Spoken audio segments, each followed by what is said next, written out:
It is 8:30. We will call the meeting to order with the Pledge of Allegiance.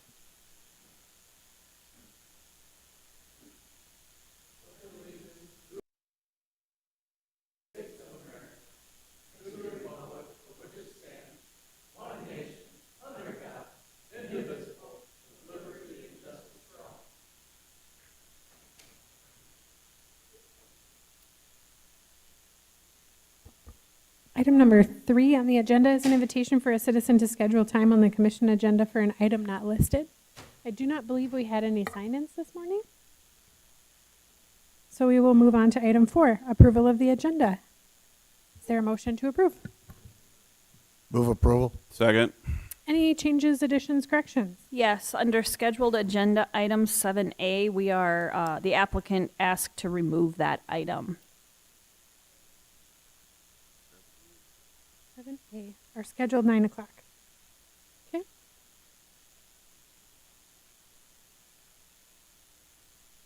Any other items? Hearing none, all those in favor of approving the agenda as amended, please signify by saying aye. Aye. Any opposed, same sign? Motion carries. Item 5, the consent agenda items. We have the approval of the minutes, approval of the travel requests, approval of personnel action notices, approval of cellular authorizations, approval of the human services report. Is there a motion to approve? Second. Any discussion? Hearing none. Call the roll, please. Pierce. Aye. Bartley. Aye. Jensen. Aye. Krogman. Aye. Boersma. Aye. Motion carries. Item 6, routine business, is the approval of the claims. Is there a motion to approve? So move. Second. Any discussion? Hearing none. Call the roll, please. Bartley. Aye. Jensen. Aye. Krogman. Aye. Pierce. Aye. Boersma. Aye. Motion carries. Item 6B, department head reports. We will start with the highway department. Brian.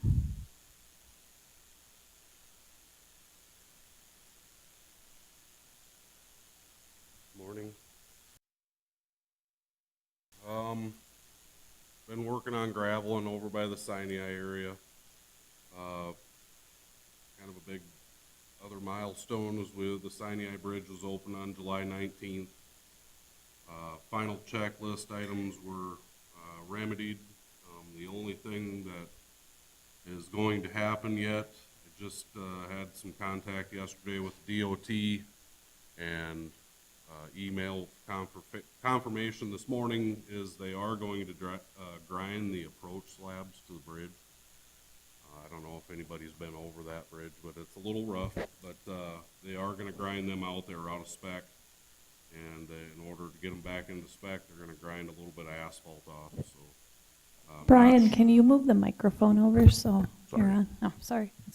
But anyways, I'll keep you guys informed on when that's going to happen.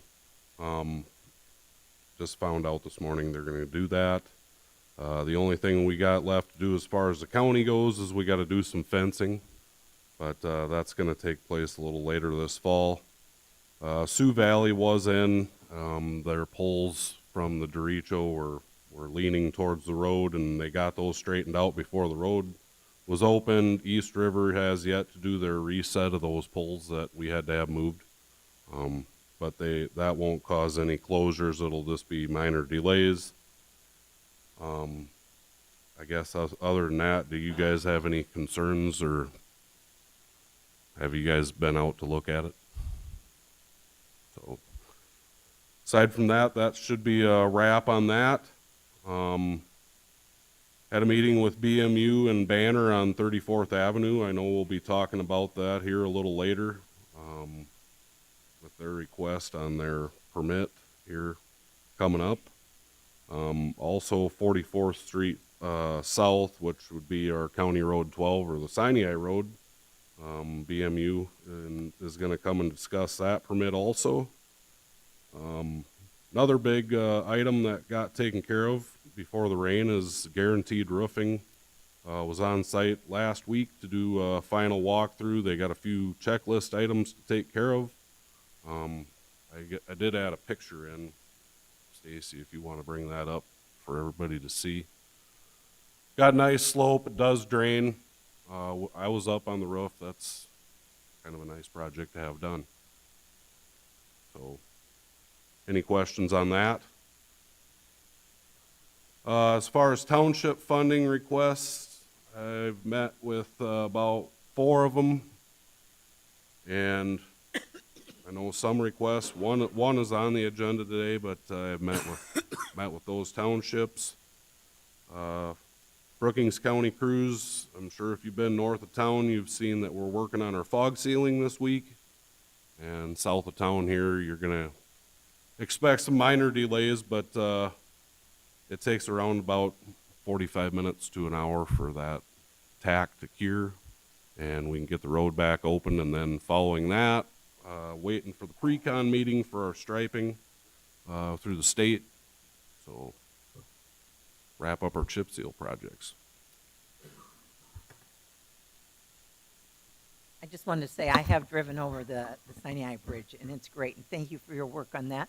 I've had multiple people from that part of the county, Madera Township, tell me how much they appreciate the bridge. I think everybody on that area is happy. They're happy, and they talk about the width yeah. on the bridge. Yeah, it's So, nice. I did have a question on something that's not on here. I'm sure you're following the updates on the interchange stuff that Stacy is sending to all of us. And are we where we need to be on our stuff on that project? Is there anything we're doing now or need to be doing? Well, I know one of the permits here that we're going to be considering on 34th Avenue kind of couples in with that. So yeah, I'm paying attention to what's happening out there. Thank you. Any other questions for Brian? Thanks. Thank you. How about planning and emergency management? Bob Hill.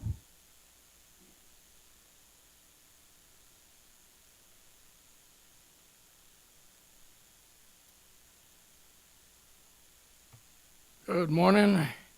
Last commission meeting, we typically go on the radio every Tuesday. We did not get to do that. I was up here in the commission, and we had my other staff members were not able to be on the air, so but we'll continue that. We did continue last Tuesday, and we'll continue later on today.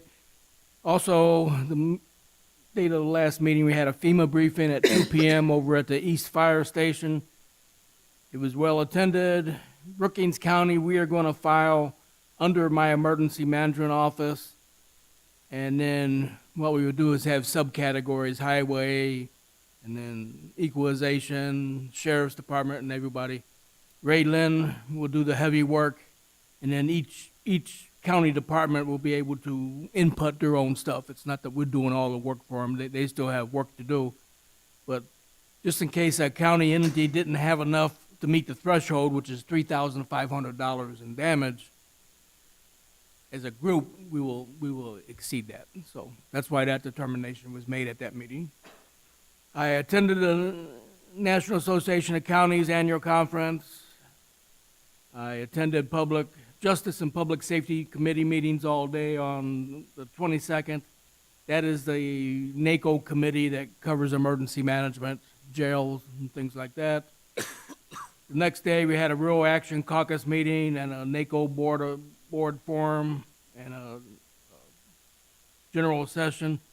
And then the Alaska, Idaho, Montana, North Dakota, South Dakota, and Wyoming had their regional meeting to discuss on who we was going to vote for. The vote did come in, and it's Mr. Gore out of California won the second VP. July 23rd, I had a NACO board meeting. I had NACO Achievement Awards, and I attended a land use planning to build wildfire resilient counties. And then the next day, I went to a disaster preparedness and communication class on resilient counties once again.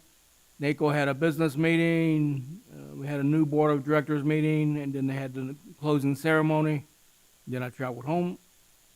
July 26th, I did go on the on the radio to talk about the weather. July 27, 28, and 29, we had a total of 8 landowner meetings with people on the Madera Township drainage project. And there's some interesting things coming out of those landowner meetings. That a lot of facts that we had heard about in the past, but now we're starting to get some we're starting to hear it from 2 and 3 different people, and things are starting to fall into place now. We're getting a much better idea of what's going on out there, or in the past at least.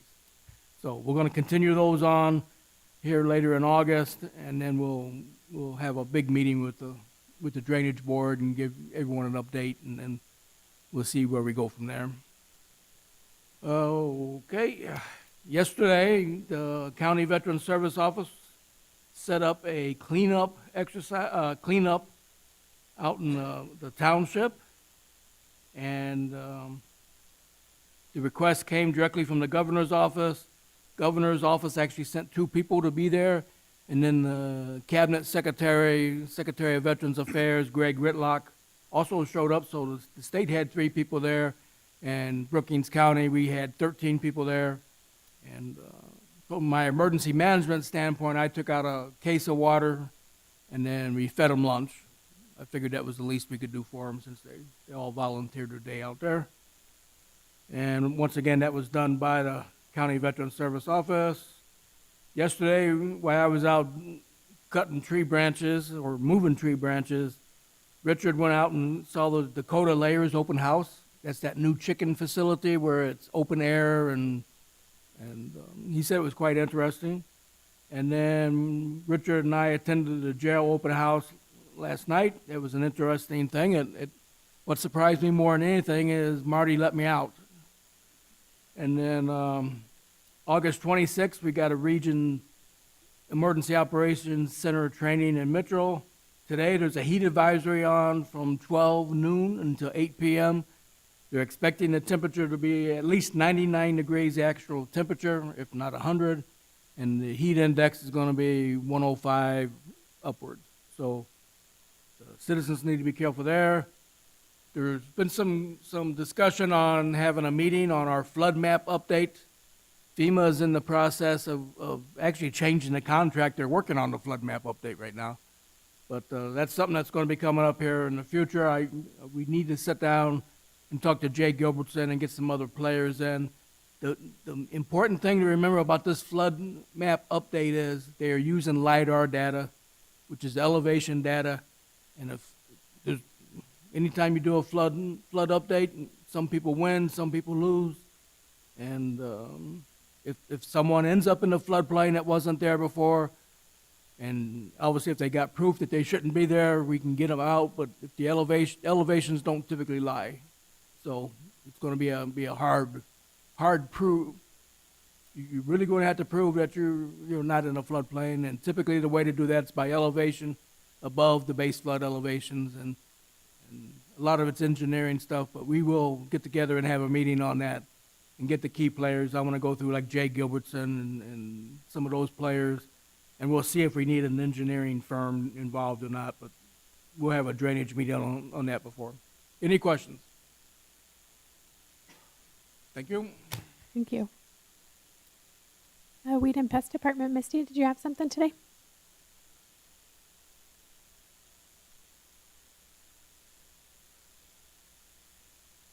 Good morning. It's Good been a morning. while. I've been busy. Just wanted to update you. We were finished with townships, spraying townships and county roads second week in July, excuse me. We were finished with that in the second week of July. Now we're working on cleanup in the ditches. The thistles were just under the grass. Chemical didn't hit them thistles, so you see thistles blooming and blowing everywhere at this point in time. I've got 2 mowing crews out, so we're on them, but not as quick as we'd like to be. It takes time going out in the ditch with the ATV and the mower.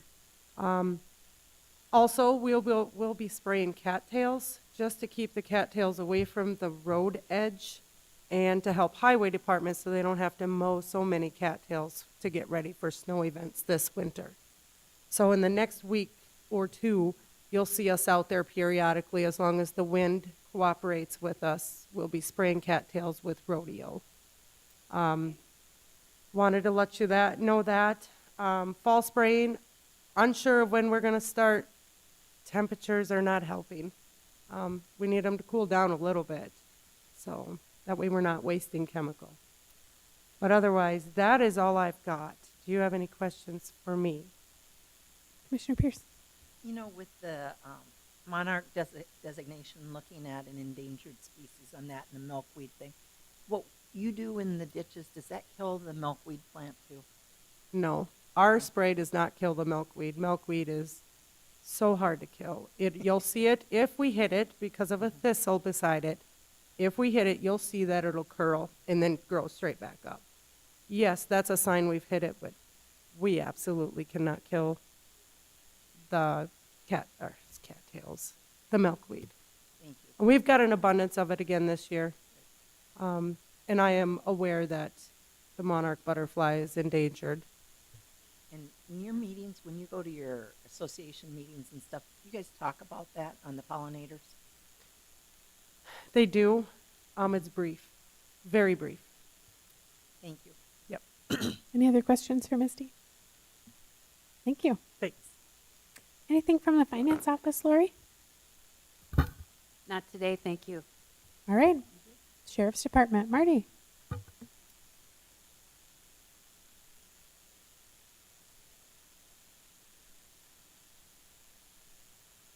Morning. I guess the first thing I'm going to talk about is our open house. So thanks to everybody for coming. Stacy for the cookies. You made me happy, and a lot of people happy that way. So we had to solicit Mr. Bartley to help with the tours and stuff. So, but I think a lot of people. Stacy thought about 150 people come through. So I thought that was impressive. Dan came through. So, and Ben and so forth. So got an idea what we're doing in there. So that was great. Right now, the current Brookings County inmates are at 28. I have out-of-county inmates, 4 from Moody, 1 from Lake. So far, we've collected, since I started those 2, again, Lake County is only, they're females right now, and we have collected about 51,000, but we've billed over 100,000 out, so not all of them is coming in. So just to show, I know that, just to show you that we are bringing in a little bit of money to help offset some expenses. And that's just with basically 5 to 6 out-of-county inmates. So we collected so far 51,000, and Matt just texted me and says we have billed out over 100,000. So, I mean, they pay some pay every 2 months and stuff. So I know the money's good when it's coming. So just to show you that we are getting some back. The other thing is that since we started that Stellar kiosk in the lobby, we've collected $21,473. That helps for inmate cost. In other words, by state law, we can take a percentage of what they put in there for like commissary that can go towards their room and board. So we only take out a certain percentage, but that's what we've collected from the machine. So we have a little. We're working with Lori on how to. It's a little slow to get the money to the finance office and stuff because of that machine, because we got to get the money collected, write a different check, and then so forth. But that's probably 21,000 we probably wouldn't have got. So I mean every little bit helps. So also just I have so much information in this report, and maybe I can reduce this so. Maybe you don't want all this information, but on the 3rd page, I do have what we've collected from Stellar there. And also at the bottom of the page, we got calls for service. And I just want to say that when you see by towns, Volga, like for the month of July, in Volga, we had 145 calls to Volga, 40 to Aurora, 35 to Elkton, 47 to White, 228 Brookings. Now, what Brookings means is not the city of Brookings, that's rural Brookings. So we had 228 calls in the rural areas of Brookings. And then in Bruce, we had 86 calls to Bruce, 5 and 6 to Sinai. So we had 587 calls for service in the month of July, what brings a total to 3,334, which is about last year I think we were around that 6,000 calls for service. So that's quite a few calls for service. And what I like when we go to the 911 meetings, dispatch gives us kind of an average time for calls for service, how long it takes to go to a call, and we average around that 12 to 13 minutes, which to me is not bad in the rural areas and stuff. I think the city of Brookings, their average time is around 7. When you have a true emergency, that call may come down. It depends on what type of call for service you're getting. If it's an emergency, of course, what's great about in the county is that each town has first responders. So if you have somebody that's having a cardiac arrest or something, first responders, if my deputy is not right there, they're going to get there, first. And that's why we created first responders many years ago, over 20 years ago in each community. And so, but our average is like 13 minutes, which I think is not that bad for a rural setting. You got 874 square miles, so I think that's not bad at all. So the calls for service are there. Kids are getting a little. The kids probably don't like this, but I'll be glad when school starts, because it just seems like when a couple weeks before school starts, they get rambunctious and they're getting vandalisms and those types of calls. Runaways. We searched in the Bruce area for a runaway. We had the White Fire Department and Bruce Fire Department looking for a juvenile runaway out of White, which they did find and so forth. So, so we're kept busy anyway. Any questions? On the call for service, does that number include animal calls? No. Okay, so they're separated out. Yeah. Thanks. Quick question, Marty. When I look at these numbers, I appreciate the numbers, actually. I like the call for service numbers. Gives us kind of an idea of what's going on outside the city limits anyway. I look at Volga starting in January at 79 calls to July 145 or June 169. That's a pretty sharp increase in the number of calls in Volga, where the rest stay pretty even or Yeah. within Volga- a percentage. I'm sorry. So my question is, at what point does a community, when you look at these service calls or their population base, decide to have their own law enforcement in place? To be honest with you, the city of Volga said they have left it up to me if they want me to increase their hours. They're still not looking at their own police department because it just costs too much money. And so they're happy with what we're doing. When I go to the commission meetings or their council meetings, they said that we probably need to increase our coverage in Volga at some point. And they said when I reach that the department feels that we should do that, they're willing to go along with us. But to start their own police departments, and every once in a while when you get new council people in these little towns, they always talk about maybe they should get their own police department. But big police departments are struggling for employees. They don't have to worry about employees. That's all on me or on the county to find employees and uniform them and pay for gas and all this stuff. I mean, with their money, they pay for some of that stuff too. But when they put a pencil to it, it's pretty costly, for them to start their own police department. But Volga is so easy to work with. They said if we get to the point, some of our increases in Volga just have to do that it's getting to be a busy little community. It's not like your neighbors anymore with apartment buildings and stuff. And just like the weekend that we had Pioneer Days, I put extra people in White because we're going to have a lot of, but I'm glad I did because most of our calls came out of Volga. I think we had 2 or 3 DWIs and a couple domestics, and so it's just getting busier. And like I said, so far none of my towns have talked about creating their own police department. And I don't know if I answered your question. Well, somewhat, yeah. I guess my question is, loosen lug nuts is obviously a call, and it's a danger to the driver in those vehicles. Is there an opportunity for you to go to a community and say, look, our call level is getting to this. I'm going to have a different officer. I'm going to have a full-time officer in your community and patrol cars and all the ancillary expenses involved with that, and give them a proposal for that type of stuff and just say, yeah, this is what it's going to cost you, whether if they have a police department with 2 people or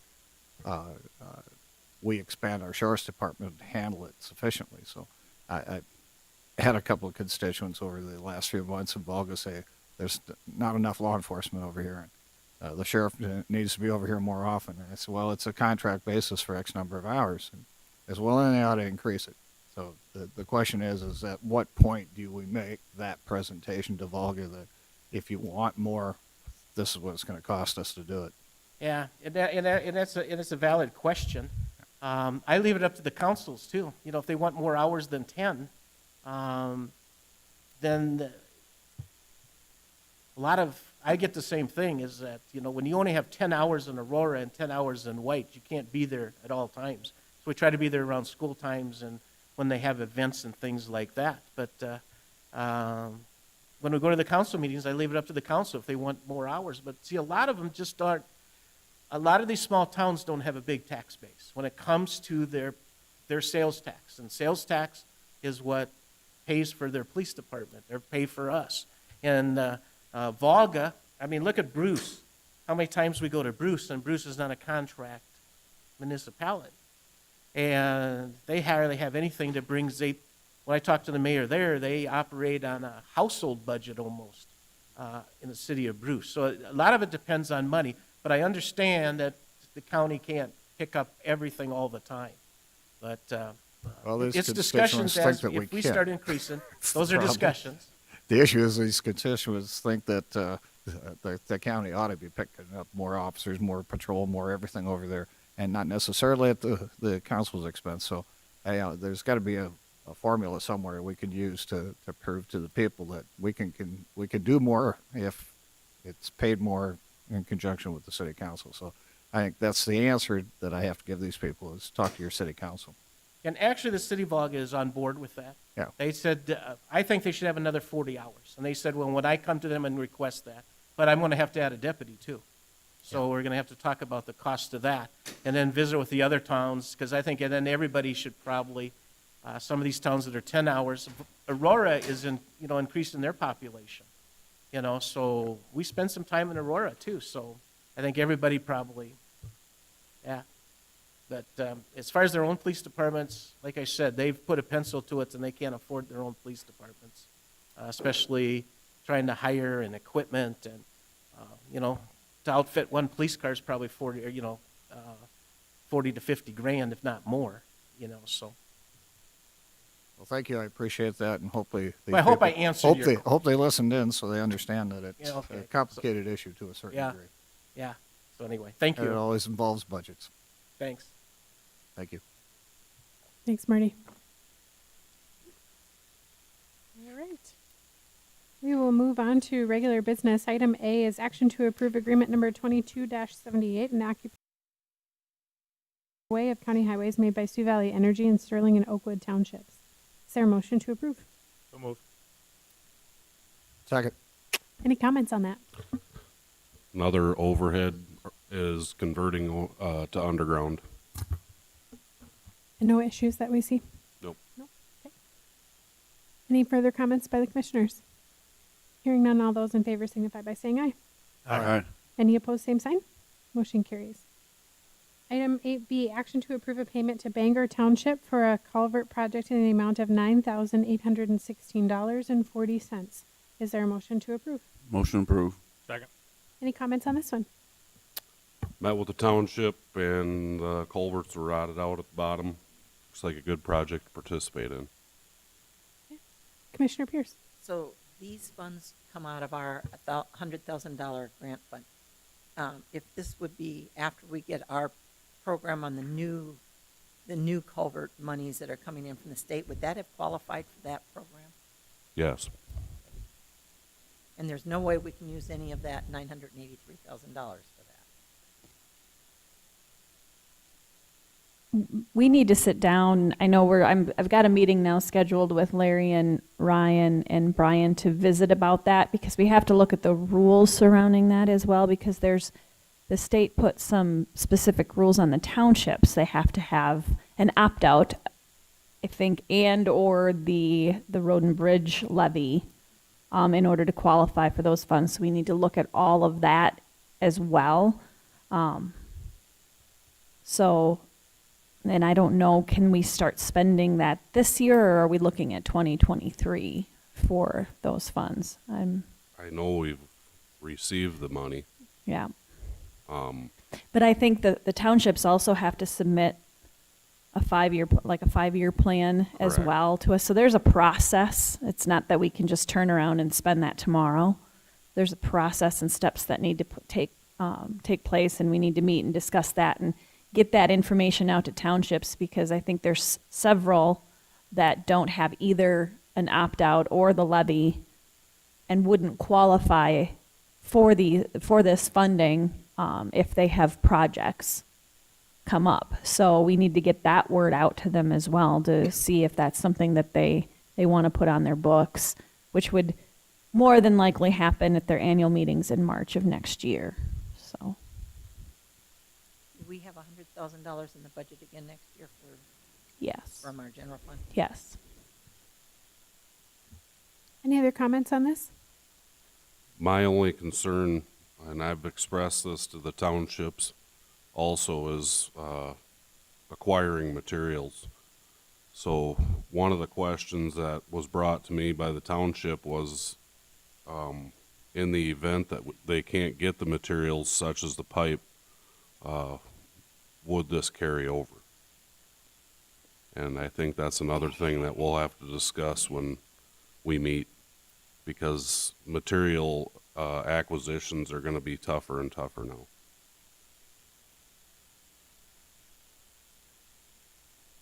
Any discussion, commissioners? Hearing none, call the roll, please. Jensen, Aye. Krogman, Aye. Pierce, Aye. Bartley, Aye. Boersma. Aye. Motion carries. Item C, action to approve payment to the Arlington Volunteer Fire Department from long-term funds in the amount of $22,790. Is there a motion to approve? So moved. Second. Any discussion on this item? I did speak with Dave Jacobson, the president of that association, and he is okay with this. He is aware of this request, and it's coming through them. So Any other comments? Hearing none, call the roll, please. Krogman, Aye. Pierce, Aye. Bartley, Aye. Jensen, Aye. Boersma. Aye. Motion carries. Item D, action to approve a request to close a portion of Samara Avenue on Saturday, September 10th at 9 a.m. for a Veteran Suicide Awareness Walk. Is there a motion to approve? Motion approval. approved. Second. Any discussion on this one? this is a new request. You can kind of see the map here. It's just a short block kind of in front of the museum. It looks like they're going to be congregating there and then going just north. It's probably actually just a half a block, but that's going to be where they're going to start and go around Volga. So, and I believe that someone has spoken with, if it was Roger Anderson that spoke with the sheriff's office about this, and then they've already visited with the city of Volga as well. So. Mr. Anderson spoke with me, and initially the shutdown of the street is the actual beginning of the race when all the people are grouped up. After initial start, they won't all be together when they come back, so that they're not going to have it closed the whole time of the race. It's just for the beginning. Any other comments? Hearing none, all those in favor signify by saying aye. Aye. Any opposed, same sign. Motion carries. We're not going to dive way into a budget discussion, I don't think, prior to our 9:05. I don't know, is Andrea Dietrich present? Okay, perfect. We've got like 30 seconds. I don't know if it makes sense. We have to use the 9:05 time slot. So based on that, I don't know, Stacy, if you want to touch base on a couple items in the Commission Department Director's report. Sure.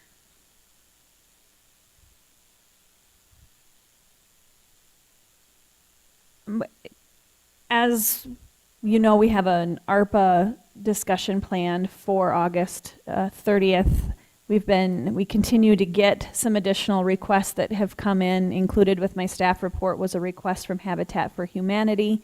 I think you all received as well a request from the Elkton ambulance as well, so that will be added to our list for discussion purposes at that meeting on the 30th. So make sure you have that on your calendars. The Sioux Valley Commissioners meeting, the agenda was also included with my report. That is next Wednesday in Madison. That is at kind of a different location this year than has been in the past at the Manitou Group Gell meeting rooms down in Madison. So, and I think it's 9:05. It is 9:05. We will open up our scheduled agenda item for a public hearing and action to approve a special event license for Andrea Dietrich in the J Street Pub. Is there a motion to approve? Second. I'll open the public hearing. Any proponents of the proposed application, we'll hear from the applicant directly. If you want to give us a little bit of background, that'd be great. Yep. So we're getting married at the Bennett Barn to do a bar out there on the October 8th time.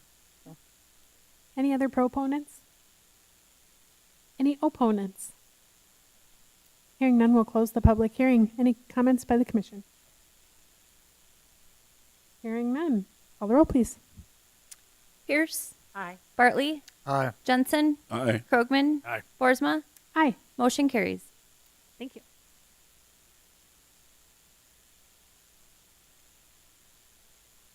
Okay. Since our scheduled 9:10 agenda item is not a public hearing, and I believe all of the folks are here to talk about that, use our 9:10 time slot. We'll just get started early and give you a little time to run through. Make sure you introduce yourselves for the public listening. Hello, my Banner Associates. I'm the project manager for this project we're about to talk. Justin Booker with Banner Associates. I'm the design engineer for the project. I'd like to thank the commission for having us here today to discuss this project. It's one of many parts of a large project that BMU, Brookings Municipal Utilities, is working on to provide a larger water supply to the city. They're currently working on a water treatment plant design that's going out for bid next week that will be built on the east side of town, just east of Bell Brands.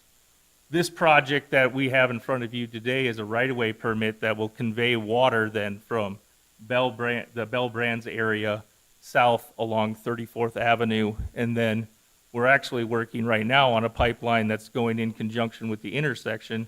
So it'll connect up to that and convey water from 20th Street all the way over to the main. Eventually we'll be getting to the main avenue to where the water tower is on the south side of town. So this is a key infrastructure that kind of ties in with about 4 other phases of this project. That's much needed water for the city of Brookings, as we all know, going through this drought the last couple years. It's a big project, and BMU is very excited about it and been working on it for numerous years now. The exact project we're looking at today, that we have a request into the commission for a right-of-way permit, is to take the pipeline down 34th Avenue. We've kind of give you an overview of what we're doing. If you go to maybe that next sheet, kind of gives the overall phase of it. We've engaged with county staff throughout the design. Starting at the beginning of the year, this whole project, we've been keeping Brian aware of what our plan is. We've had a couple design meetings with him. The latest one, we kind of went over some of the final design details in May. Brian did express some concerns with us going down one side of the road, and expressed those concerns to us in June. And with a shear we were going to take half the road, and was kind of worried about a shear and some settlement issues that potentially could happen with that.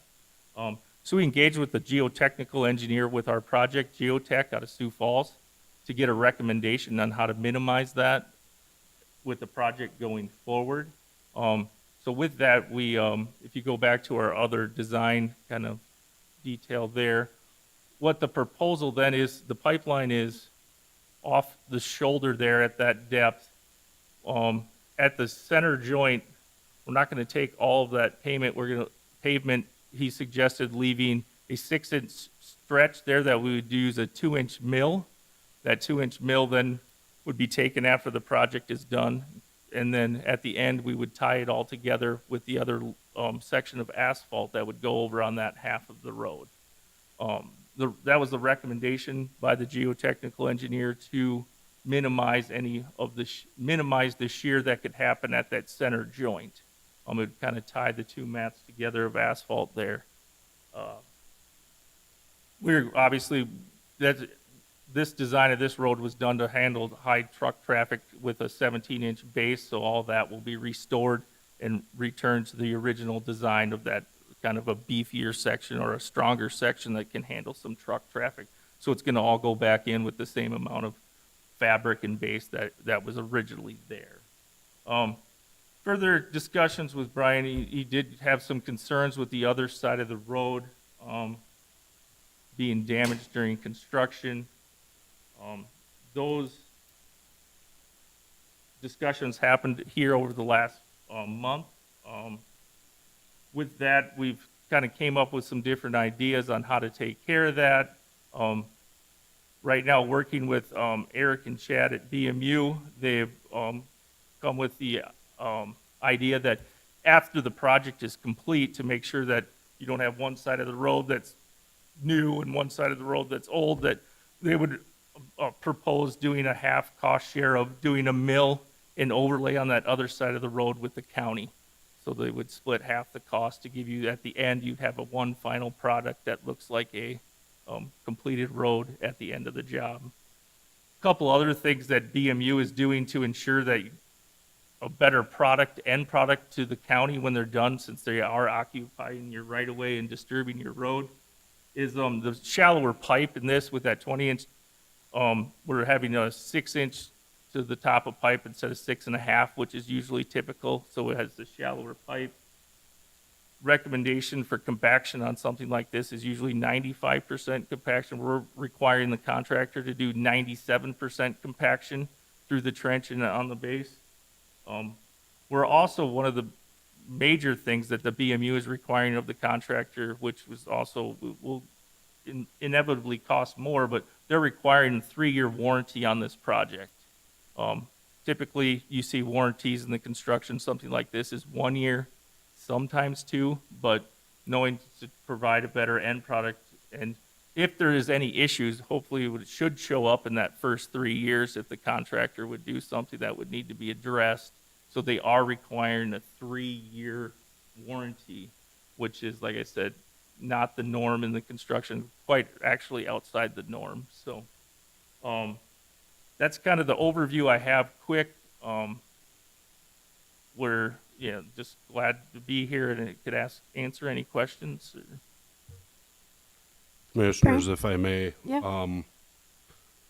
As far as the nuts and bolts and the dollar amounts that we're going to be looking at, I know that I worked with you guys earlier on in the stage of this, and to remedy some of the issues with drainage that we have out there near the LG Everest driveway, you guys provided me a opinion of probable cost on April 29th of 2022 here of $29,256 to participate in helping us remedy that area. Are you guys still confident with those numbers? I would say we're pretty confident with those. Right now, the bid is actually for this project is going to be later this afternoon, and those numbers will be finalized, but we don't anticipate. You're pretty confident with those, Justin? Yeah. And at our discussion, I know that we're looking at probably around 220 to 230 for that asphalt overlay. Are you guys still good with those numbers? I mean, roughly. Yeah, I mean, they should be. That's just our estimate, and I think that's the number that we're basing everything off of. It should be close. So combined, I feel like what we're asking the board and to compromise on this to end up with a uniform product in the end, we're looking at probably roughly about $150,000. Is that correct? I would say that's correct. Okay. In addition to the kind of mill and overlay, striping would be whose responsibility? That'd be part of the project. That's already factored into this project, so Great. striping would be on the BMU project. Okay, sounds good. So, Brian, our half would be 200,000 for our half of the 150. 150. 150 would be our participating total. So 150 would be total. 30 of it is for some regrade on the ditch that we engaged with Brian and got in as part of the project. It's a separate bid schedule. If for some reason that would come out and the contractor put a crazy number on it, we don't have to proceed with that portion. If they came back and gave us, double the cost, we'd bring that to Brian and the commission. You could decide whether you want to go forward with that grading. And then the mill was estimated at probably that 120 for the cost share. For our portion. Yep. And what budget year would that come out of? This year, next year? Next year. Yeah, this would happen. I should have hit on that. I'm sorry. We're bidding this out, like with everything. The acquisition of materials is going to take more than likely 6 months. The contractor is allowed to do some work if they foresee they can get anything paved this year. We don't foresee that happening because they won't get the materials to do it in time to still put it down of asphalt. So the majority of this work will happen in 2023 construction season, and it must be complete. These phases must be complete by July 1st so it can be open for when the interchange is open. Commissioner Jensen? I met with Brian out there last week, and we looked over the project and the fact that the improvement of the drainage in the area, that it's much needed. And also, we looked at what the finished product would look like in the end, and I think we should do this because in the end, we'd have a finished product with the whole roadway would be done at one time. It would improve it. I have a question that probably has no relevance, but I want to be sure Yeah. it doesn't. Okay. So during the last 8 years, which is about when we finished 34th Avenue, we've had conversations at different times about the possibility of paving 213 or 214. And is anything that we would be doing here impacting how those, and maybe this is a Brian question, on how those roads would meet up with 34th Avenue? Would there be any extra expense or problems related to that? I know as part of the interchange project, their water main is going to be to the east of that intersection, so that if that would ever happen on 214th, it already is stubbed out. So I think there is a plan in place by BMU, but I can't speak for them.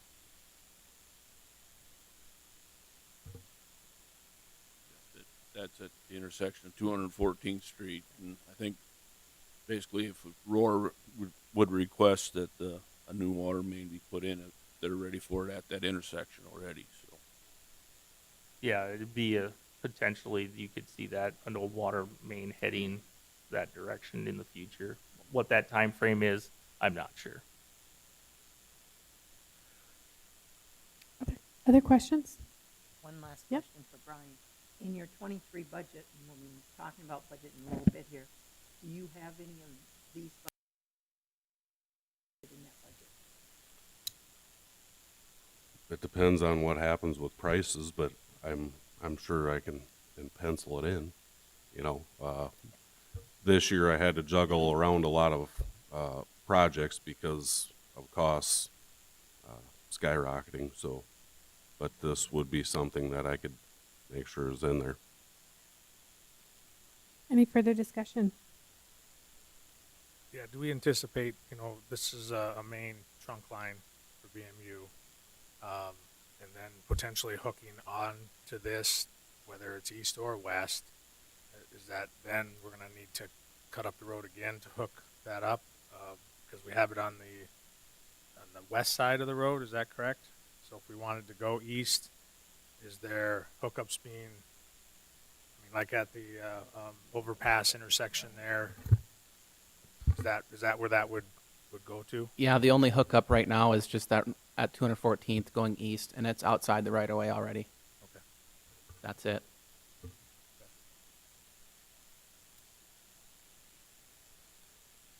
Okay. And I guess that's it. There's no hookups to the wellhead area on 213. So the well project is a separate project, and they're putting in new wells that will also feed the new water treatment plant. It's anticipated that the raw water line then run more cross country through an easement kind of into the backside of the water treatment plant. So it's not anticipated we're bringing the raw water line down. These utilities eventually will be continuing north through to the north side of town as we progress and continue with these projects as well too. So, but the raw water will not be in the right of way. Probably cross a right of way, but not in it. So item I is action to approve an application for occupancy of right-of-way of county highways made by Brookings Municipal Utilities in Aurora Township for County Road 21/34th Avenue. Would there be a motion to approve? So moved.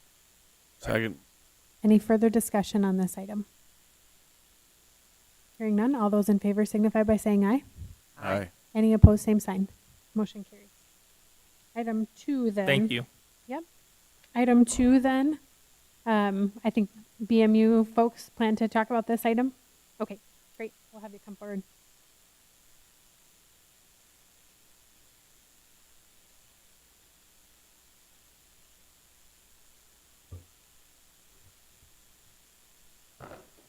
Morning. Good morning. Please introduce yourselves and we'll kind of kick it off that way. You bet. My name is Chad Bachman with BMU. Evan Henningsen with BMU. And we did actually talk this morning and said we would coordinate. But this is, appreciate you guys having us here and talking about the project. We've been working with Brian on our sewer project for quite a while. It's a good project for the community. It upgrades some aging pipe that conveys pretty much the entire sanitary flow from the city down to our wastewater plant. What we're here to talk about or get permission from you guys to do is, this is just like the other project that's not really occupying the right of way as much as going underneath your road and starting from scratch, it seems like. And I apologize, I did not include a map of the project that we're talking about. I do have paper copies if you'd like to see them. I could share those, or I could just visit and about them, either way. We can also switch that overhead camera on so you can show it on the screen. That'd be fantastic.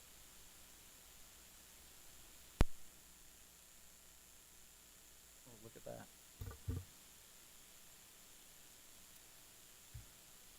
Oh, that's perfect. Thank you. Talking about is on 44th, which I believe is 12 for you guys, from Western Avenue East. Is the first phase, and then the second phase would go north on Old 77. So it's a very disruptive part of the community. Like I said, it is a aging sewer that we have. There's kind of a green line that you can see on there. That's where our existing sewer is. It's out in the middle of a field. It's hard to access. To get that back underneath a hard paved surface so that when we do have rain events or any type of maintenance that we need, we can get to it and access it. That is the location. What we're proposing to do to minimize the impact to the community and to work with the detours is actually break that into sections. The first phase would be from Western East on 12. That would stop there so that we could detour people around. I'm going to see if I can turn those pages.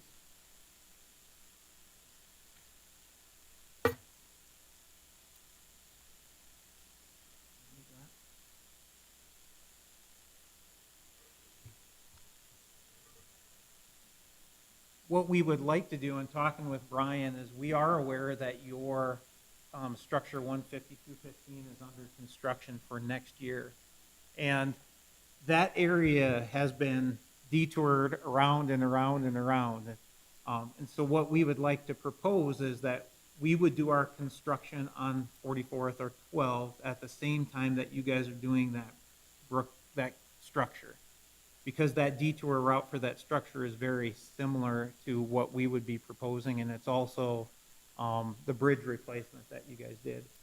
Talking with Brian, because those folks had been detoured around that bridge, and now next year they're going to be detoured around that structure, we'd like to do that together rather than delay our project or push it off into 2024, and then those folks on the south side of Campbell, the country club area, having another year to detour around. So what we would propose, and again, looking for if acceptance from you guys is, could we do that project in 2023 on the same timeline as yours? So we would have a completion date that matches the Structure 150 completion date, which I believe is August 15th, I believe. So that would be the thought-out process, is can we do that in conjunction to have, it's going to be very disruptive, and there will be some concerned citizens getting around, but again, at that point, it's a BMU project also that's creating a little bit of the discomfort for the residents, but at least we can get it done in the same year. Once that part of the project would be done, thanks, Evan, then we would actually close the area on Old 77. The detour route is shown there. We would detour them around, and our proposal would be that if we can complete the stuff on 44 and then open this up and get this done all in one construction year. So. Any questions on the route or timing of that? You bet.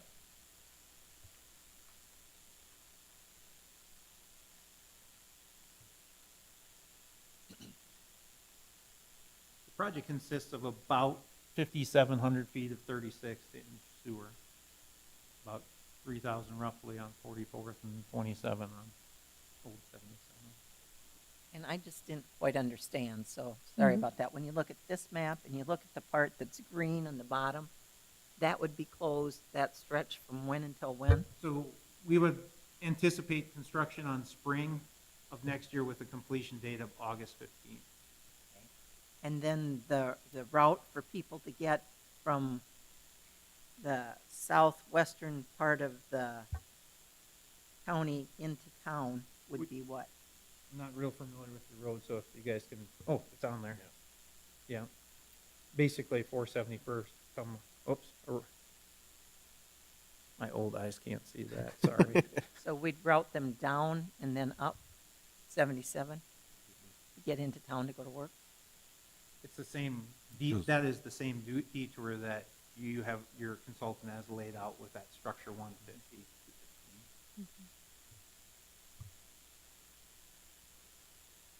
And then the second phase closes what? I was just thinking timeline for that one. You said spring sometime, depending on frost or that kind of. Yeah, yep, spring until, give them until August 15th to get that done. 3-4 months. And then phase 2 timeline would be roughly what? From August 15th into whenever, I believe October 1st. We want to make sure that we're still within the paving window on Main. And then what's closed in that second phase, August 15th to October 1st? That is this pink section right there. And how does that impact harvest? Is that an issue? Problem is putting it in 2 years, it impacts it twice rather than 1 year. It's going to impact it either way, I think, but it's all done in 1 year. Like Brian said, that's one of the concerns we have is they've been detoured a lot over there with the structures that we've been replacing and stuff, which is all good. But, you know, we want to give them a break too, to be able to take a direct line to their fields or their homes. So I think it's good planning, I guess I would say that, to be able to do both at the same time. It's good communication to be able to do both sides. What things that would frustrates me at previous times is not the communication, that we close it up and then a little bit later, 6 months later, and say, hey, we're going to do this. And it was like, well, how come you didn't tell us this? You know, and now we're glad you are. And I think that, in my opinion, is going to cause heartache, but, you know, it's rather, let's plan it, let's get it done together, and get the project done. So, will we be potentially looking at the same scenario on 34th Avenue, where you're taking half the road, or? Nope, that's actually a great question. What we're proposing, just because of the construction of a sanitary sewer that's pushing 15, 16 foot deep, and we've done the geotech report in the soils, it's unfortunate, but we just can't save the road. I would not want to move forward. And so what we're proposing is a full road build. And on 44th, that road section is pretty typical. We will actually install fabric, geotechnical fabric underneath it to help for the stability of the road. On Main, it's a little more complex. It's got concrete, about 6 inches of concrete on portions of it. We did do the geotech. They did come back, said we don't necessarily require the concrete. We'd still do a fabric, a base, and an asphalt. This is a 6-inch asphalt rebuild, which is, I think, even more asphalt than there on some of the areas. So we would be proposing on this section for that 5,700 that we would rebuild the road entirely, not even try to save it. I don't know if, Brian, if you thought ahead on the S-curves down there. At one time, there was a thought of taking the westbound lane, coming into that curve in the center of the curve as an upgrade, a safety upgrade, instead of having your Yeah, I know what you're saying. I don't think there's anything encompassed in that, this project at this point. No, I know, but is it time to maybe look at it, is what I'm saying. Because you're going to be doing the same thing on 77 going north, correct? Correct. When you get to the second phase, the intersection at Western and Sinai Road, that'll be open, that intersection? That's correct. Will it be closed during the first stage? We have to tie into a manhole right there at Western, but I believe that would put some temporary surfacing so local traffic would be able to get through there. We wouldn't want to run a detour route through there, I believe is what, because you're right at the intersection of Western on 44. Right, and I think people, no matter what detour route we run, will go down Western. Yes. And I guess my question is, are you guys gonna beef up that gravel portion of Western? Is that scheduled at some point to get paved? That is another phase of our sewer project. We have to get this phase done to ensure the sanitary service down into there and the electric service down to our wastewater plant. So we need to do this, and then that is one of the future phases on it. So, yep.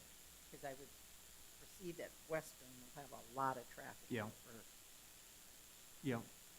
Even though it's not a part of the established detour route, I think the local people will find that. They won't go down to 77. Yes, agreed. They'll go across. I'd like to explain myself a little more on that, where the 12 would come into the S-curve there. I'd be similar to the Skyview intersection over there, North Elkton. That diamond shape was actually purchased years ago just for the intentions at some time that to improve that curve. And that's, maybe this is the time to look at that also when tearing up both roads. So, If there's any opportunity to work together, just like on that other project, I mean, we can work together. And like I said, we're going to mobilize and do a lot of that. If there's something you want us to consider, that'd be great. we can look at it. Yeah. That is a really dangerous intersection. And that's You're talking about straightening that out, or? right. It'd be similar to the Skyview where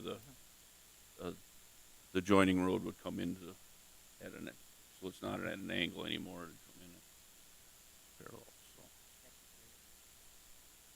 Do the utilities have any plans at all? There's a lot of residents along there and maybe some developable property in the future to allow hookups into that particular sewer line. I mean, there's an issue down there already. Obviously, you're aware of that with some of those properties having just septic systems and You bet. other types of things. Is this going to be allowed or offered or? I think that's a pretty complex statement. We Yeah. currently have a sewer moratorium outside of the city limits. And that would be something that, with the annexation and the other city processes to allow that connection to happen, that would occur. There are down in this area pre-approved, I believe in the early 2000s, before I was with the utilities, but some people have paid to be on that sewer, and so that is still an option for those if they've already prepaid those. So that, it's something that isn't really growth-driven, this project. It's more of a rehabilitation, but again, any of those prepaid sewer connections could be tied in if we wanted to include that in this project too. Revisit the moratorium would be appropriate before this project starts? That one will have to work a little higher up the food chain than myself.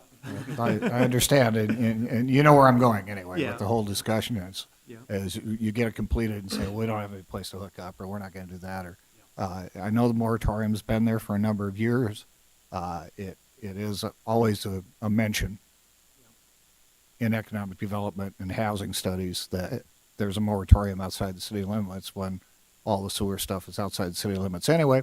As far as the plant, I guess, we'll have to go up the food chain, but I think there needs to be a discussion about that moratorium and allowing hookups, and we'll see how that goes, I guess. It hasn't gone anywhere for a long time, but I still think it needs to be revisited as you look at this rejuvenation of the line, so to speak.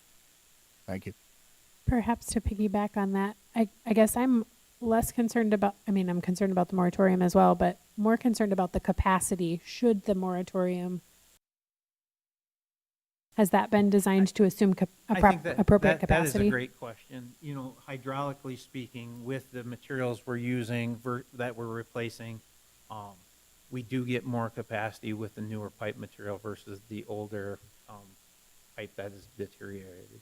We did do an evaluation of different pipe sizes and what should go in here, and basically based on the future of what our crystal ball is, with some planning and some of that, we do believe this is the right size going in that allows some growth within the community. Yeah. Commissioner Pierce? One question, and I support this project. I don't want to come across as not doing that, but I'm curious as to whether we would wait to vote until we've had a chance to talk about the moratorium. I don't know if that's necessary. But. Yeah, that's a longer conversation. That's good. Yeah. I don't see delaying the approval of the right of way for that. No. I just like the idea of maybe potential planning. Commissioner Borsman's question, I think, was very valid, that if that would potentially come off, is this big enough to be able to handle some expansion down the road? If it is, that tells me there's a possibility of that coming off, because capacity isn't a restriction anymore, if it was before. So going north, does that go to the lift station? Is that where you're going north to? No, we have an existing sewer interceptor that comes through. I believe that's Southbrook Development. I think that's correct, Southbrook there. And so at this point, it would just extend to the east to replace that existing sewer. Okay, so it's not going all the way north to the lift station? This would be the end of where it turns and goes east Okay. At this point. We do include some provision, so if it would ever go north, that there'd be a stub and an option to do that. Any further discussion? Hearing none, then item C2 is action to approve an application for occupancy of right-of-way of county highways made by Brookings Municipal Utilities in Madera Township for County Road 12 and 44th Street South. Is there a motion to approve? So moved. Second. Any further discussion? Hearing none, all those in favor signify by saying aye. Aye. Any opposed, same sign. Motion carries. All right, thank you guys for your time. Thank you. Move back to item 8E for our 2023 budget discussion update. I think I'd mentioned at one of the last meetings that we had some dollars available yet to be budgeted that we'd put in as kind of a negative cash applied, meaning that we were going to grow that fund balance, but legislative audit doesn't really like to see that in the budget document. They're okay with using cash, using reserves, but they just assume you either budget fully. So visiting with finance officer Lori and the deputy Jennifer, we came up with a few ideas I'd listed in my staff report. items that were kind of taken out of the budget after some discussions during budget hearings of the vehicles for one sheriff's deputy vehicle, the jail transport vehicle, Beta for DAV van rides. I think there was some discussion on increasing that allocation. Weed department, some repairs and maintenance line. I think there was some taken out of that maybe could be put back in. The only other change was some, now that we did receive that money from the Rural Access Infrastructure Plan, there is that separate fund for those, so we would account for those dollars, showing that we would potentially be spending some of that. I would probably put the full dollar amount, and actually it's more than that because we'd gotten about $79,000. Was it earlier this year, last year, to do the culvert inventory, but we did that all in-house, so we decided to keep that money in that fund to use for projects instead of using it for the inventory process itself, because the highway department handled that. So that number will actually be a little bit more than what I had noted, though. It'll be closer to a little over $1 million, I think Lori had sent that number out to Brian and I. So for that fund. So when I did some of the calculating, we discussed we could kind of do one of two things, either decrease revenue or increase expense. And the discussion was at that time with Lori and Jennifer and I that, revenue, we really didn't want to touch revenue, especially to that dollar amount. And so I, looking at putting it in as additional expense out of the general fund, you also have to take into account that increases then our less 5% as well. So basically what we're left with is $82,228 that we need to put into budget lines for 2023 to balance this budget. How much do we have in contingency now? That is, we have kind of left contingency. So right now we have 730,000. Contingency can be, it can't be more than 5% of general fund expenditures, and then that 5% is 836. So we could put it all into contingency if we wanted to. We wouldn't be over the 5%, I don't believe. I'd like to propose that we do that rather than adjusting things that we've already made decisions on. We know we're going to have some expenses. Maybe Brian will be able to pull that money out of his budget, but maybe not.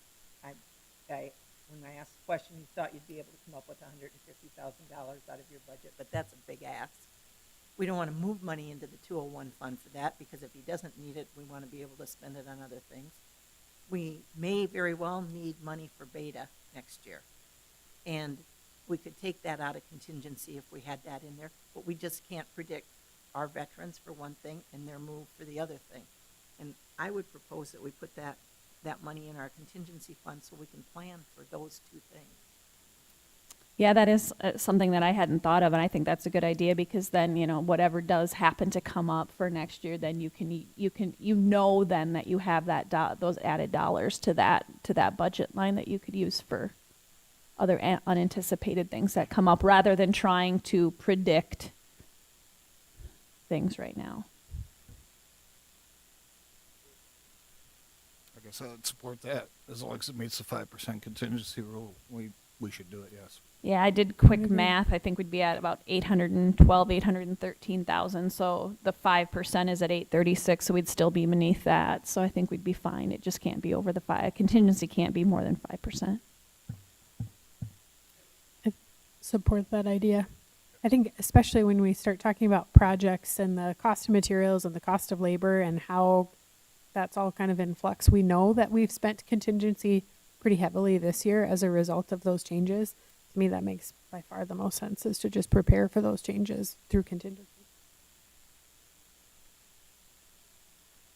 Brian, do you anticipate availability of equipment improving, or? No. I had a conversation, we were budgeted to get a truck this year, and I've been speaking with dealerships. We're probably not even going to get one next year.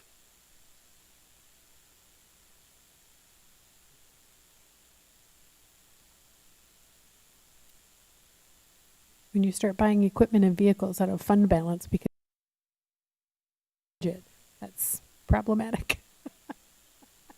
Ugh. That's a problem. Okay.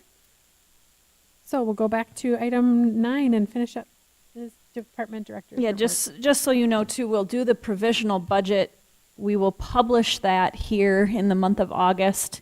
The provisional budget, the provisional budget public hearing will be that first Tuesday in September. It's always that Tuesday right after Labor Day, and then the annual budget will be approved at the second meeting in September.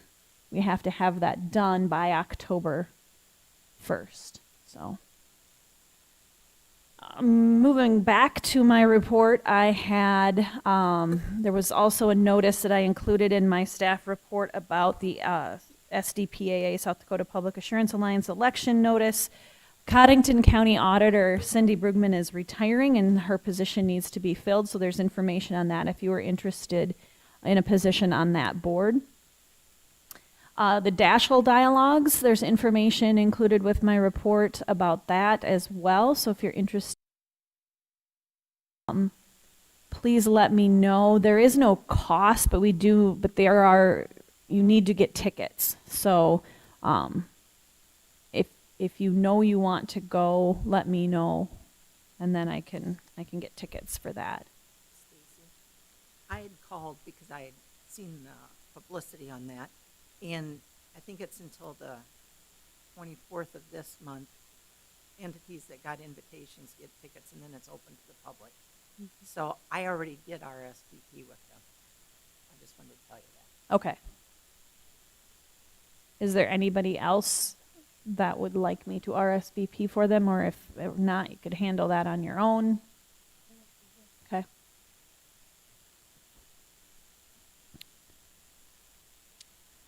A couple other things that I did hand out this morning. The flyer for Brookings County Achievement Days that started yesterday with some judging, and I think some of those static exhibits were brought in, so I handed that out. You can see the whole rundown list of all of the different events. My understanding is that the exhibit's open to the public at noon today.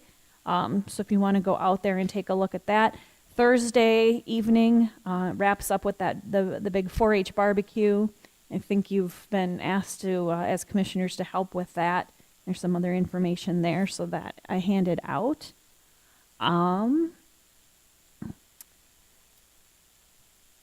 National Night Out tonight out at Pioneer Park starts at 5:30. The Conservation District Tour, I did hand out the agenda for that. That's Tuesday, August 9th. That's next Tuesday. The buses will, depending on what we have for turnout, will leave the Conservation District office just north of town. I think we've been meeting out there, if you know where that is. They're planning to be back about 2:30 on Tuesday afternoon. Can anyone not attend that? Mike, okay.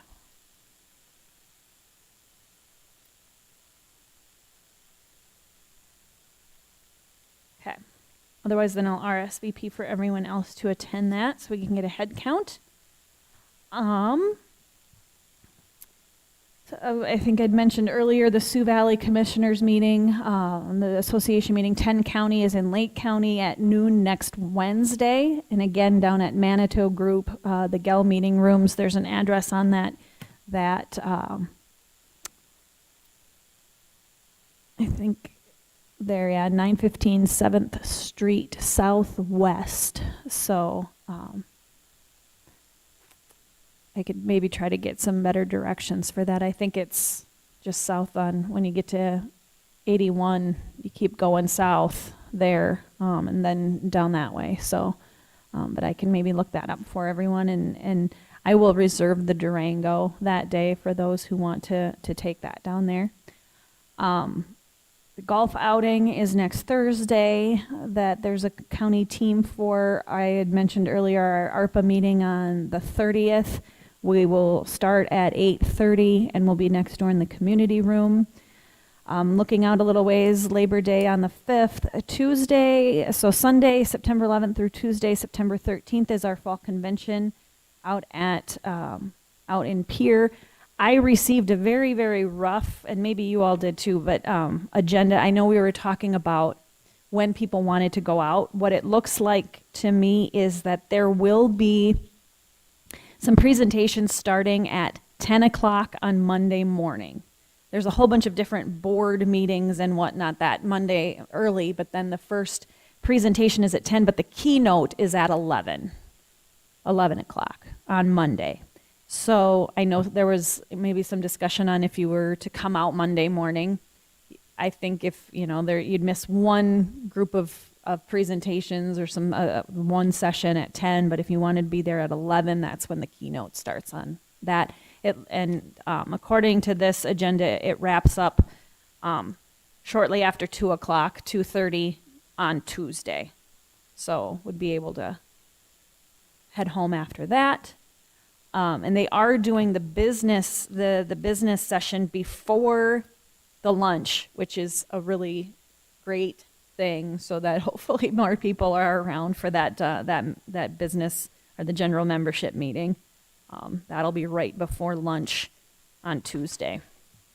And so as that agenda develops, I'll get that out to you. This is a really, really rough just kind of times, and it doesn't really talk about what the speakers are even yet, but it just kind of gave a time, so I wanted to share that.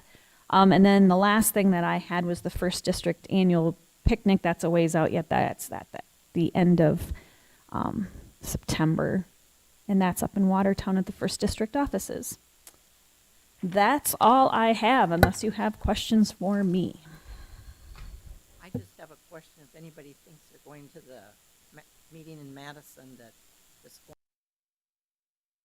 afterwards, are any of you guys going for that, as opposed to the breakout sessions? I hadn't thought about it.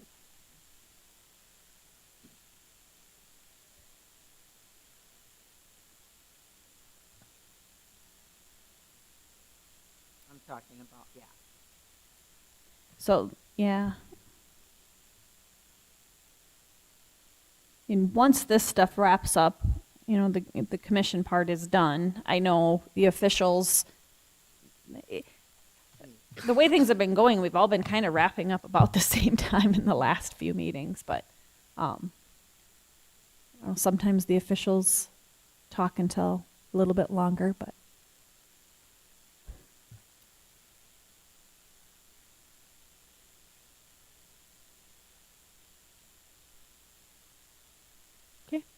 anything else? Move on to item number 10, State's Attorney's Office report. As Stacy mentioned, tonight is National here in Brookings County. They'll gather at Pioneer Park, and we're actually going to have a presence there this year. Austin Oxner, our Deputy State's Attorney, is in the dunk tank. So if you want to stop by and throw some balls at Austin to dunk him, help yourself out. What's that? Well, since Marty was not going to, I just... What I just heard is you're both doing that. Yeah, we're going to probably adjust the should both do schedule? it together. I don't know. They might not lift up the gate if we fell in, but no, it'll be fun. It'll be hot, but it'll be fun. It's always a good community outreach event for all the law enforcement agencies here, and usually there's a pretty good turnout. So if you got kids that like to see fire trucks and cop cars and whatnot, go ahead and stop out. So that's where we'll be tonight. That's it? That's it. Okay, so we'll move on to item number 11, Commissioner report. Well, I have a real short report because I was out ill most of the last 2 weeks.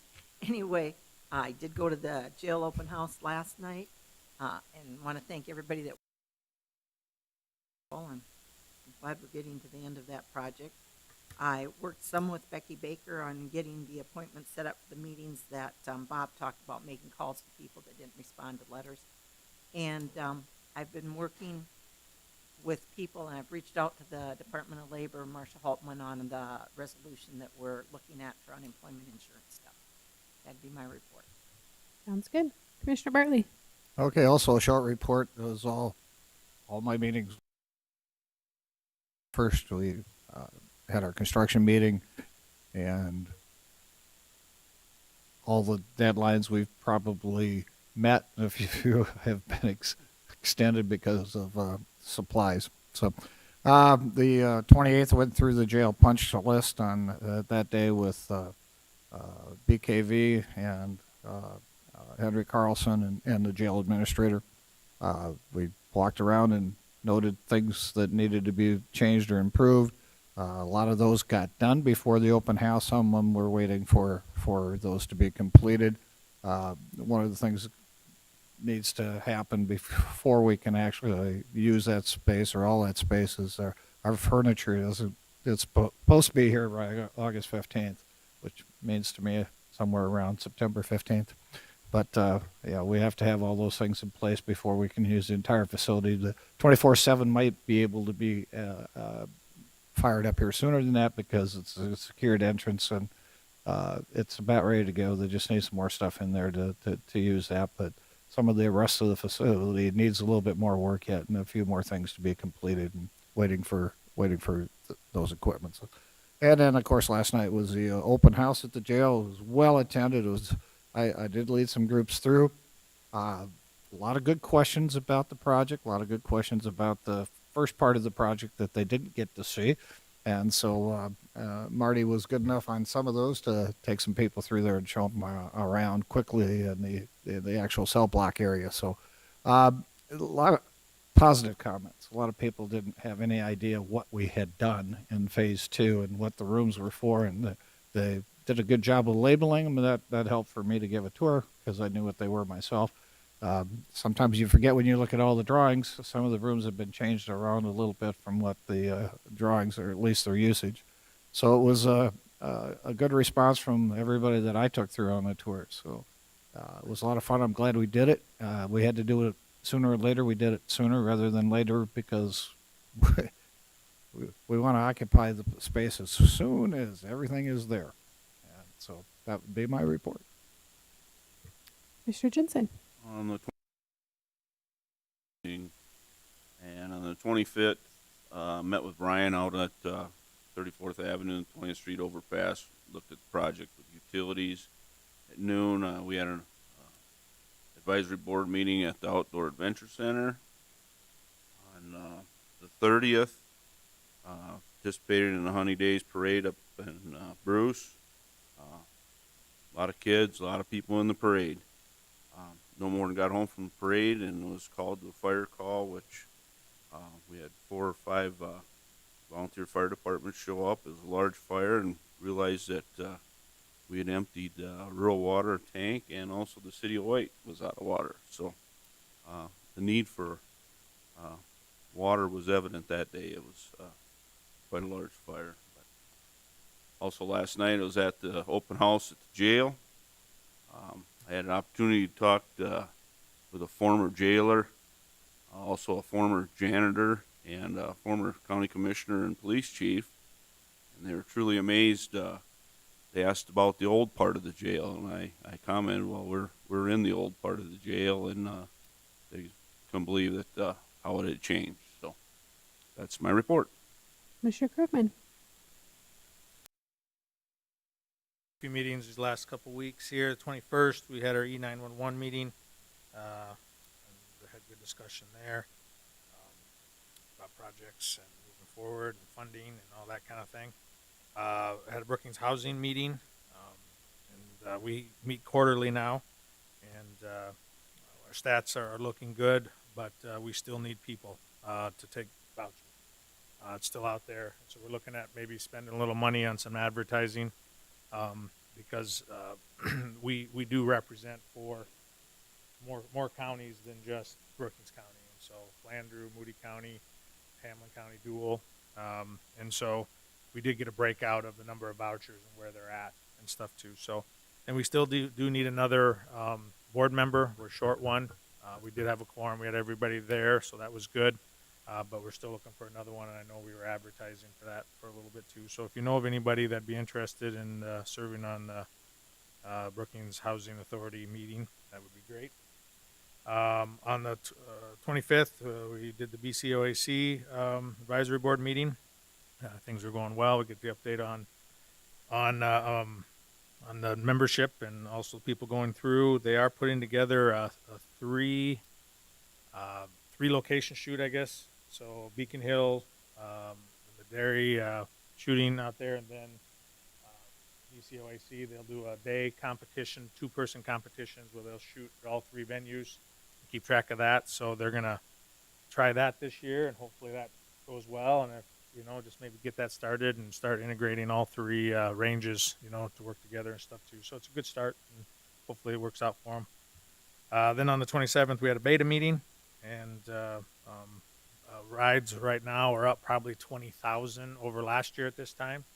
So they're doing a lot of rides, and we talked a little bit about our conversation with the DAV and stuff, and just to make sure all the board understands our conversation we had, and then also I was intending to go to the jail open house, but work got in the way this last night, so I apologize, Marty, for not being there. But ended up having to go show some houses. So anyway, that's what I have. Ryan, I have a question. The E911 board, did you discuss the law enforcement, the report the city got from law enforcement and the recommendations for dispatch? No. Was that on your agenda? No. Okay. The city they hired a consultant in Brookings, and there's one section of that report that deals with the dispatch, and there are some budgetary issues if those recommendations are followed. I just think that maybe should be on a 911 agenda at some point. About location of the dispatch right now, that if a tornado or inclement weather comes in, that they're exposed, where they're at right now up top there, that they would then have to go down to the basement and not be able to. I didn't see that in the report. Right. I did read the That was a report, discussion yeah. they had talked about, that was one of the things that they had identified, I think, wasn't it? That there needs to maybe be a dispatch in the basement of the facility so that they can still continue when all those calls are coming in, and they did a fantastic job handling all those calls while Aurora was going through and everything. But it also came up that what if they were in a direct line of a tornado or something, and they need life and death type of situation, that they need to go protect themselves in the basement. Well, if there was a potential hookup down the basement, that they continue to try to help while they were potentially out of harm's way. So that was a discussion they had.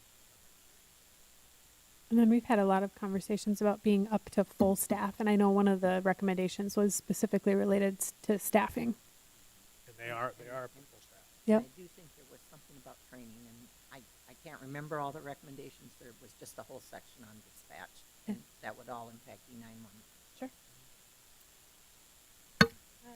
Moving on. So the 19th, Brookings Behavioral Health and Wellness did their and board fish fry. And so I got a chance to spend some time with various staff members, which was great. That evening was also the city council study session regarding their ARPA funds. And so I attended that to try and hear where some of their priorities were. Got to hear all the pitches from the same organizations that subsequently came back to the county and said, hey, we would like to talk about funding. Maybe because I put my face in the crowd and they were like, oh, we should ask the county as well. So that was an interesting conversation. And a couple of items came up as a result of kind of hearing what was going on for the city of Brookings that I think will impact our conversation on the 30th as well. The 21st, I did head out to NACO National for just that Thursday to participate in the Economic Development and Workforce Subcommittee, Steering Committee meeting, and then the NACO Next Gen meeting I spoke at before I spent the rest of the weekend elsewhere. And then the 21st, we also had the E911 meeting in the morning that I zoomed in for. The Zoom room next door functions really well. I think that's a huge asset for us to be able to participate in those committee meetings, even when we're out of town for other work obligations. And then the BEDC board met that afternoon as well. And then the 27th participated in the BEDC City Economic Development focus group process. And so it's kind of interesting to see how that consulting process will play out. And I realize it's focused primarily on the city of Brookings, but I think there are some good items that we can certainly learn from for some of the outlying communities in the county as well. So, and then last night was at the jail open house for phase 2, and it looks great. Can't wait for it to be up and operational. So that. One other thing. Yeah. We had brought up on the E9, and the city is prepared to pay their portion of it also. So they had known about it, or had been brought up to them about it, and we asked them, and they said they would either take it out of ARPA or find a way to pay for it, but they're planning to pay for half of it. So just wanted to update that. Yep. I think that is it. Sure, Marty. I know I'm a little behind here because I only learned a week ago that you cut 2 patrol cars. And Commissioner Pierce kind of brought it up with the consultant, and when they did it at the police department, one of the things they talked about was making sure you had adequate patrol cars, for your force. I don't even have this year's. I scheduled to have 2 replaced this year. I don't even have 2 for this year. We were 3 down in the shop within the last 2 weeks. I'm getting a lot of miles on the ones that should have been replaced this year. I know I'm a little late on there, but I wish you'd reconsider to give me 1 back in the patrol. I really could use the 3. And I'm still struggling this year to get 2 patrol cars. I know there's one. Einsfar called me and said that the city police had ordered a Durango that wasn't going to be made, and then they decided they did make that. And so they got a Durango coming. But I don't know for sure if I'm going to get those built.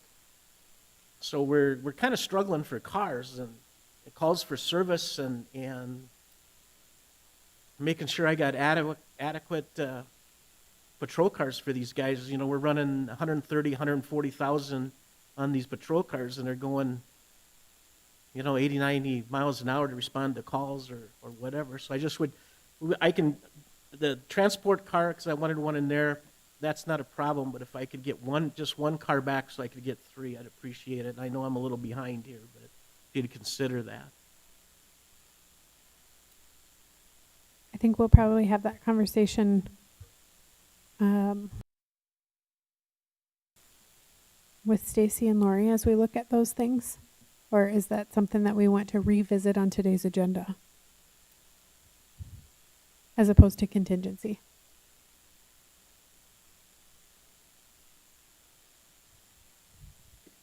I think it needs further discussion, but I think, Marty, Yeah. you need to come back to us with more concrete figures on delivery times, when you can expect it, and the costs, if you can get any cost out of those suppliers and what's available. So I think, yeah, you need it, but we need more information on the cost and time of delivery, and you understand the process. So we just need more information yet, so we can put it on a future agenda when you have that information available. I will do that. Okay. Item number 12 is an executive session, which we do not have today. So item number 13 is adjournment. Would there be a motion to adjourn? Enthusiastically, Commissioner Bartley. All those in favor signify by saying aye. All opposed. Motion carries. We are adjourned.